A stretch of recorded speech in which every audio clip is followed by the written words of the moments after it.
அல்லாஹ்வுடைய மார்க்கம் திருமண உறவை இதற்காக ஏற்படுத்துது.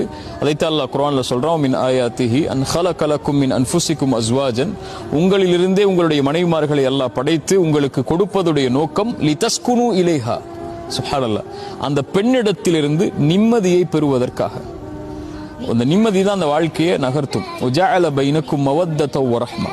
ரிலேஷன்ஷிப் உடைய கணவன் மனைவியுடைய இந்த ரிலேஷன்ஷிப் உடைய பேஸ்மெண்ட் அல்லாஹ் சொல்றான்.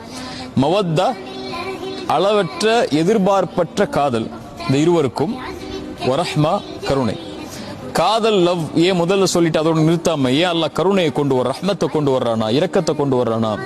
லவ்ங்கிறது ஒரு திருமணம் முடித்த முதல் வருஷம் 2 வருஷம் அல்லது குழந்தை பெக்கிற வரைக்கும், குழந்தை பெற்றெடுத்து வளர்க்கிற வரைக்கும் இருக்கலாம்.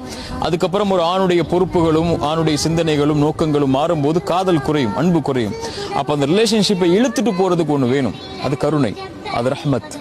ஏன்னா அந்த பெண்ணுடைய அர்ப்பணிப்பை அவன் பார்ப்பான். அந்த பெண் அந்த குழந்தை பெற்றெடுப்பதற்காக படக்கூடிய சிரமத்தை பார்ப்பான். அந்த பெண் பட்ட தியாகங்களை பார்ப்பான். அந்த பெண் எல்லாவற்றையும் துறந்து தனக்காக வாழக்கூடிய வாழ்க்கையை பார்ப்பான்.